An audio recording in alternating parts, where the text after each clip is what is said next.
उसके माता पिता संस्कारी वेद पाठ करने वाला और अग्निहोत्र करने वाला ब्राह्मण एक दिन जंगल में संध्या लेने गया और वहां वैश्य को शूद्र को वैश्या ने रमण देखा, इसकी बुद्धि मारी गई और महाराज इसका पतन हो गया। उसी वैश्या के साथ उस जंगल में ही रह गया, फिर वापस घर गया ही नहीं। शूद्रों जैसा आचरण करने लगा, पक्षियों को मारना, जानवरों को मारना, खाना और डाका डालना, लूट खसोट, मैंने जितने संसार में कुकृत्य है इसने सब कुछ किया। और महाराज धीरे धीरे समय का प्रवाह बीता, इसके कई बच्चे हुए और जो सबसे छोटा बच्चा था इसने महात्माओं के कहने से उसका नाम नारायण रखा। और नारायण नाम जब इसने रखा तो महाराज भगवान की कृपा से ही, संतों की कृपा से उस नारायण को ही पुकारने लगा और इसका प्रेम छोटे बच्चे से ज्यादा हुआ। तो नारायण यह करो, नारायण वह करो, और धीरे धीरे इसके मुख से भगवान का नाम प्रकट होने लगा।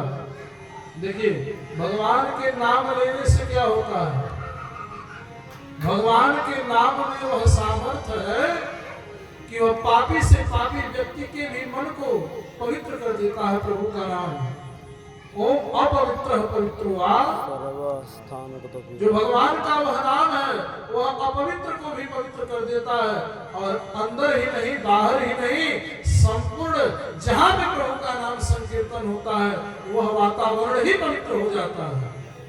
यह नाम भगवान के नाम की महिमा है और इसने नारायण नाम रखा। आजकल तो नाम रिंकी चिंकी पिंकी आज से चाहे जैसे लिया जाए।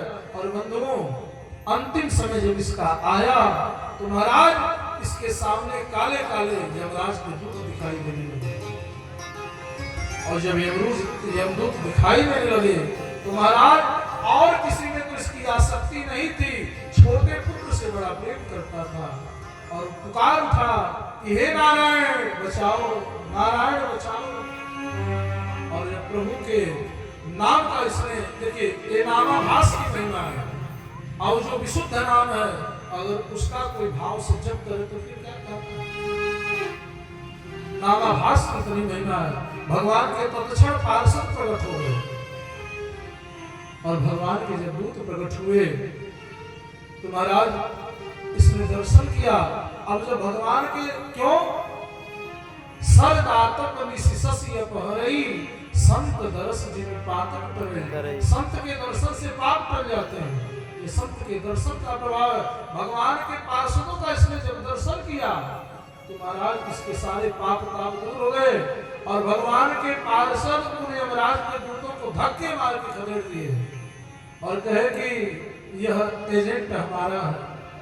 भाई एजेंट भी अलग अलग कंपनियों के अलग अलग होते हैं, तुम्हारा आदमी नहीं है, हमारा आदमी है। उसने कहा कि कैसे, यमराज को दूत प्रश्न किए, बड़ा अच्छी वार्तालाप हुई है, भागवत में वर्णन है। तो उसने कहा कि भगवान का जो नाम लेता है वह भगवान के धाम जाता है। आज जो संसार में ही अपने सारी संपूर्ण चेतना को, ममता को, आसक्ति को जोड़ के रखता है उसे नरक जाना पड़ता है।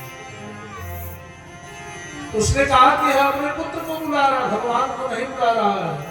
भगवान के दूत पूछे कि पहले इसके पुत्र का जन्म होगा कि पहले भगवान का, पहले नारायण है कि पहले इसका पुत्र है, नाम कब से है। तो महाराज उस सब ने कहा कि नारायण का नाम तो बहुत अनादिकाल से नारायण है। हार गए, और जब सब हार करते हैं वहां से आपकी ड्यूटी नहीं करेंगे। यमराज कहते हैं बात क्या है। देवराज को इन लोगों ने सारी घटना का वर्णन किया कि अरे उस अजामिल पापी ने, अजामिल नामक पापी ने नारायण का केवल धोखे से नाम लिया था, और ऐसी ऐसी घटना हुई, हमें दंड मिला है, हमें मार पड़ी है। देवराज ने कहा कि नाम थोड़ा धीरे से लो, अब ये नाम भी जितने सुनेंगे मुक्त हो जाएंगे। जाकर नाम सुनत शुभ होई, और मोरे गृह आवा प्रभु सोई। जिनका नाम सुनने से कल्याण हो जाता है। भगवान के नाम की इतनी महिमा। और महाराज इन सबों ने कहा